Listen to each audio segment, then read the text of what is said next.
बिस्मिल्लाहिर्रहमानिर्रहीम अस्सलाम वालेकुम। देसी तड़का कुकिंग रेसिपीज़ ਵਿੱਚ ਅਸੀਂ ਤੁਹਾਨੂੰ ਵੈਲਕਮ ਕਰਦੇ ਆ।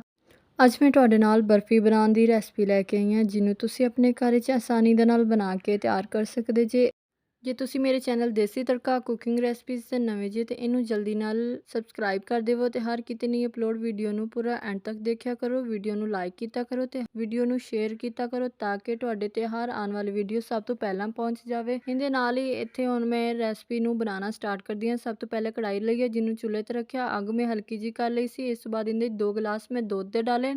ਇੱਥੇ ਮੈਂ ਕੱਚਾ ਦੁੱਧ ਇਸਤੇਮਾਲ ਕਰ ਰਹੀ ਹਾਂ। ਇਸ ਤੋਂ ਬਾਅਦ ਇਹਦੇ 'ਚ ਮੈਂ ਡਾਲਾਂਗੀ 2 ਤੋਂ 3 ਇਲਾਚੀਆਂ। ਇਹਨਾਂ ਨੂੰ ਢੱਕ ਦੇਵਾਂਗੀ ਤਾਂ ਕਿ ਦੁੱਧ ਗਰਮ ਹੋ ਜਾਵੇ। ਇਸ ਤੋਂ ਬਾਅਦ 4 ਤੋਂ 5 ਬ੍ਰੈਡ ਲਈਆਂ ਨੇ। ਨਾਲ ਹੀ ਦੇਖਿਓ ਦੁੱਧ ਗਰਮ ਹੋ ਚੁੱਕਿਆ। ਇਸ ਤੋਂ ਬਾਅਦ ਬ੍ਰੈਡ ਲਈਆਂ ਨੇ, ਜਿਹੜੀਆਂ ਮੈਂ ਤੁਹਾਨੂੰ ਪਹਿਲੇ ਦਿਖਾ ਦਿੱਤੀਆਂ ਸੀ। ਇਹਨਾਂ ਦੇ ਸਾਈਡਾਂ ਤੋਂ ਮੈਂ ਕਿਨਾਰੇ ਉਤਾਰਾਂਗੀ। ਇਸ ਤੋਂ ਬਾਅਦ ਇਹਨਾਂ ਦੀ ਰਫਲੀ ਕਟਿੰਗ ਕਰਾਂਗੀ। ਰਫਲੀ ਕਟਿੰਗ ਕਰਨ ਤੋਂ ਬਾਅਦ ਮੈਂ ਦੁੱਧ ਵਿੱਚ ਦੁਬਾਰਾ ਚੀਨੀ ਦੇ 3 ਚਮਚ ਡਾਲੇ ਨੇ। ਚੀਨੀ ਦੇ ਚਮਚ ਡਾਲਣ ਤੋਂ ਬਾਅਦ ਨਾਲ ਹੀ ਮੈਂ ਜੱਗ 'ਚ ਜਿਹੜੀ ਰਫਲੀ ਕਟਿੰਗ ਕੀਤੀ ਸੀ ਬ੍ਰੈਡ ਦੀ, ਉਹਨਾਂ ਨੂੰ ਮੈਂ ਹੁਣ ਬਲੈਂਡਰ ਕਰ ਲਵਾਂਗੀ ਅੱਛੀ ਤਰੀਕੇ ਦੇ ਨਾਲ। ਤੁਹਾਨੂੰ ਦਿਖਾਉਂਦੀ ਜਾਵਾਂ ਕਿ ਇਹਨਾਂ ਨੂੰ ਮੈਂ ਅੱਛੇ ਤਰੀਕੇ ਦੇ ਨਾਲ ਬਲੈਂਡਰ ਕਰ ਲਿਆ। ਇਸ ਤੋਂ ਬਾਅਦ ਇਹਦੇ 'ਚ ਮੈਂ ਡਾਲਾਂਗੀ ਆਲ ਪਰ ਕਰੀਮ। ਤੁਹਾਡੇ ਘਰ ਵਿੱਚ ਮੌਜੂਦ ਦੁੱਧ ਦੀ ਬਲਾਈ ਹੈ ਤੇ ਤੁਸੀਂ ਉਹ ਵੀ ਡਾਲ ਸਕਦੇ ਜੇ। ਇਸ ਤੋਂ ਬਾਅਦ ਥੋੜ੍ਹਾ ਜਿਹਾ ਇਹਦੇ 'ਤੇ ਮੈਂ ਦੁੱਧ ਡਾਲ ਕੇ ਇਹਨੂੰ ਅੱਛੀ ਤਰ੍ਹਾਂ ਹੱਲ ਕਰਾਂਗੀ ਤਾਂ ਕਿ ਇਹ ਚੰਗੀ ਤਰ੍ਹਾਂ ਇਹਦੇ 'ਚ ਹੱਲ ਹੋ ਜਾਵੇ, ਬ੍ਰੈਡ ਕੋਈ ਸੁੱਕੀ ਨਾ ਰਵੇ।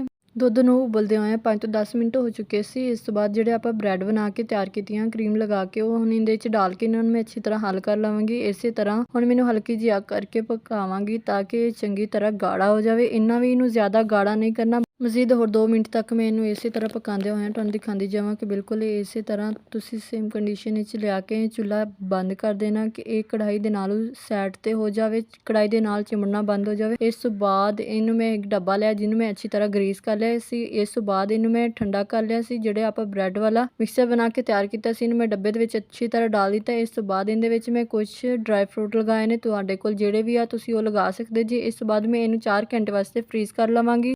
ਇਹ ਕੰਟੇਨਰ ਨੂੰ ਫ੍ਰਿਜ 'ਚ ਰੱਖਦੇ ਹੋਏ ਮੈਨੂੰ 4 ਘੰਟੇ ਹੋ ਚੁੱਕੇ ਸੀ। ਤੁਹਾਨੂੰ ਦਿਖਾਉਂਦੀ ਜਾਵਾਂ ਕਿ ਬਿਲਕੁਲ ਜੰਮ ਚੁੱਕੀ ਹੈ। ਬਹੁਤ ਹੀ ਮਜ਼ੇਦਾਰ ਜੀ ਬਰਫੀ ਬਣ ਕੇ ਹੋ ਚੁੱਕੀ ਹੈ ਤਿਆਰ।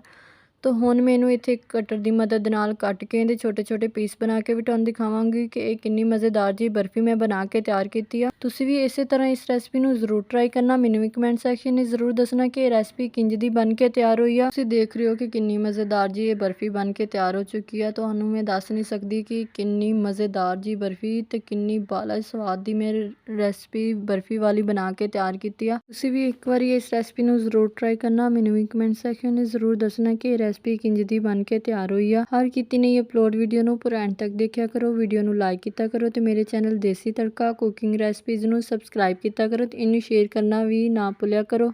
ਇਹਦੇ ਨਾਲ ਮੈਨੂੰ ਦਿਓ ਇਜਾਜ਼ਤ। ਆਪਣੇ ਸਾਰਿਆਂ ਦਾ ਖਿਆਲ ਰੱਖਿਓ। ਮੈਨੂੰ ਦੁਆਵਾਂ 'ਚ ਯਾਦ ਰੱਖਿਓ। ਖੁਦਾ ਹਾਫਿਜ਼।